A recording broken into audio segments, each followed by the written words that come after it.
A young man becomes infatuated with the stunning wife of a wealthy banker, but he will soon uncover her hidden secrets. You didn't want to do that.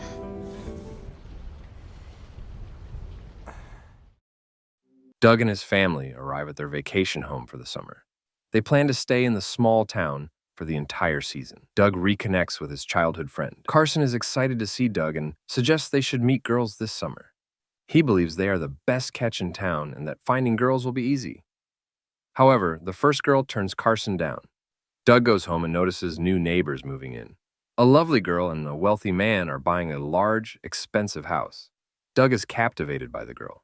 Soon, he and Carson are hauling an old mattress to the dock. Carson hopes they will have plenty of fun with it this summer. When Doug returns home, his father asks him to come over. Their new neighbor, Mr. Harper, has come to introduce himself. During their chat, Mr. Harper mentions his boat. Doug quickly sees that the boat needs some work. Doug's father shares that their grandfather was a sailor and taught Doug many things. Mr. Harper offers Doug a job. He will be responsible for fixing and maintaining the boat. Doug agrees and approaches the boat to start his inspection. At that moment, he spots Eleanor. Doug is mesmerized by her, but is interrupted by Mr. Harper. The man offers to pay Doug $10 an hour. Mr. Harper mentions that he will be leaving for another city the next day and will be away for several days. Later that evening, Doug hears strange noises from the neighboring house. He looks out the window and witnesses Mr. Harper hitting his wife. The next morning, he goes to check on his boat. Doug asks him how he became so wealthy and successful. Mr. Harper replies that he takes risks and sets high goals, explaining that only those who take risks can achieve great success. Soon after, he leaves the city, leaving Eleanor alone in the house. Doug sees her drive away in a car and then hears her scream a few minutes later. He rushes over to help and asks what's wrong. Eleanor tells him there's a big spider in her car, and she's too scared to get in. Doug finds a small spider and gets rid of it. Eleanor thanks him and tries to start her car.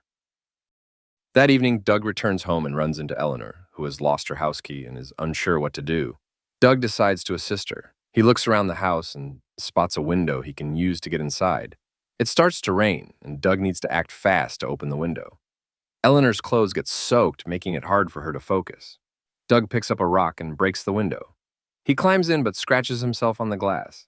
Eleanor sees his cut and offers to help. She bandages his wound and thanks him for his help. As Doug prepares to leave, he remembers Mr. Harper's advice and kisses Eleanor. She's surprised but kisses him back. You didn't want to do that. The next morning, Eleanor tells Doug he did well the night before, but asks him to leave and keep it a secret. Doug goes home feeling very happy. He meets up with a friend and talks about his night with a girl, but he doesn't mention her name. Carson, however, remains skeptical. Days go by, and Doug can't stop thinking about Eleanor, longing to see her again. One day, Eleanor visits the pier to see how Doug is doing his job. She asks him to come inside and shut the door.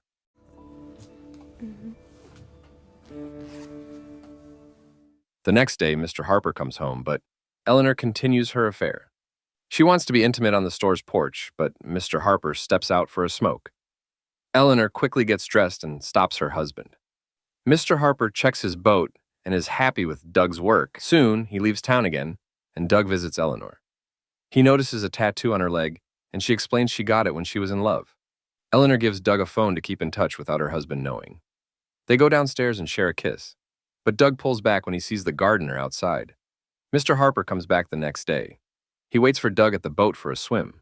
Doug feels nervous, thinking the gardener might have told Mr. Harper everything. Mr. Harper notices Doug's odd behavior and asks him many questions about his life and if he has a girlfriend. Doug answers honestly. After Mr. Harper leaves, Eleanor confesses she hates her husband. She wants to leave him, but she fears his power. That night, Eleanor calls Doug, asking him to come to the hospital. She tells her husband she wants a divorce, and he beats her for it. Eleanor mentions that her husband is away for 2 weeks. Doug wants to report him to the police, but she stops him, fearing for her life if she does.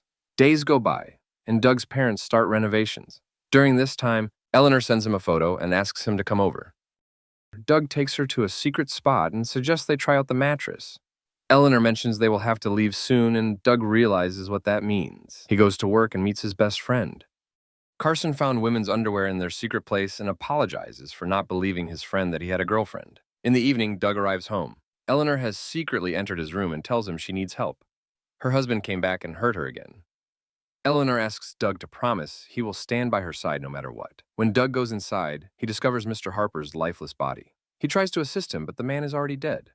Eleanor explains that he attacked her, and she defended herself by hitting him with a fire extinguisher. Doug considers calling the police, but Eleanor fears she will be arrested. She insists that no one will believe her story. Doug devises a plan. He puts the body in his car and drives to the pier. He sneaks onto a boat without being seen and changes into Mr. Harper's clothes. Doug sets sail, lighting a cigarette to avoid raising suspicion. He sails far from the dock, strikes the body against the mast, and then sets the boat ablaze. The next morning, the police discover Mr. Harper's body on the charred boat. Doug hopes everyone will think it was an accident. The sheriff starts an investigation but believes Mr. Harper caused his own death. Detective Angie arrives in town to look into the case. She informs the sheriff that Eleanor stands to gain $10 million after Mr. Harper's death. The insurance company wants to ensure it wasn't a murder. The sheriff is annoyed that a woman will be directing him, but he must assist with the investigation. The detective questions Eleanor again. Meanwhile, the sheriff talks to the pier guard. The guard mentions he saw Mr. Harper's boat leaving, but that he wasn't the one driving it. Someone had dressed in the dead man's clothes and staged an accident. The sheriff starts to suspect it was murder. He asks the guard to accompany him to the station, but they stop at the gas station where Doug works.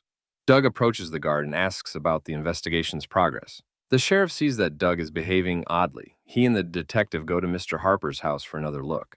A woman discovers a broken window and finds bloodstains. They collect the blood for testing and suspect it might be a murder. Doug visits the pier to speak with the friend, but Carson reveals that the police questioned him about Doug's recent girlfriend. Doug gets upset and leaves. The sheriff asks Doug to come to the station to give a statement, but Doug doesn't provide any useful information. He mentions that Mr. Harper drank a lot and smoked frequently. The detective threatens him with legal consequences to make him confess. Doug remains silent. He goes back to work and gets a message from Eleanor. He asks Carson to cover for him and heads out to meet her. They meet at their secret spot, where Eleanor thanks Doug for his help. She professes her love and assures him that soon they will be together. Doug suggests they hide their secret phones there. He worries that the gardener might reveal everything to the police. When Doug gets home, he finds the police waiting. The detective takes his fingerprints and a saliva sample. She asks him to come to the station with her. On the way, they stop at a gas station, and the sheriff steps away for a moment. The detective starts to pressure Doug, telling him he is the main suspect. She claims to understand him and doesn't believe he is a murderer. She urges him to be honest, warning that Eleanor may not keep her promises. Doug gets out of the car and heads to a bar. There, he confides in Carson, apologizing for not being truthful before. Carson supports him and advises that if Doug tells the sheriff everything, he might avoid jail. Doug decides to tell the truth. He talks to the sheriff but can't reveal the truth. The sheriff offers him a glass of water and then takes it for testing. Later, the sheriff goes back to the station. The detective informs him that they found the gardener who has been murdered. Soon after, the sheriff gets the test results and realizes Doug is linked to the crime. He heads out to arrest Doug, but Doug escapes. He goes to the hidden spot to grab the phone with proof, but Eleanor is already there. She kisses him and reveals that she has the phone. Shortly after, the police arrive, and Eleanor pretends Doug attacked her. He gets arrested while Eleanor heads to a hotel. Doug pleads with the sheriff for a chance to prove his innocence. The sheriff believes in Doug's character and knows he couldn't have killed anyone, so he lets him go. Doug drives to the hotel and finds the phone. Just then, the detective walks in.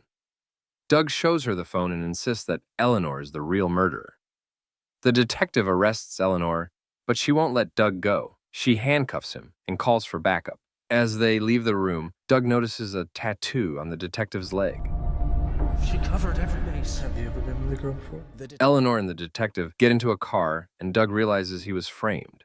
However, Eleanor is thankful to him and leaves her phone behind to help him avoid prison. 6 months later, Doug comes back home after serving a short sentence and doing community service. And the film ends here. To watch more videos like this, make sure to subscribe.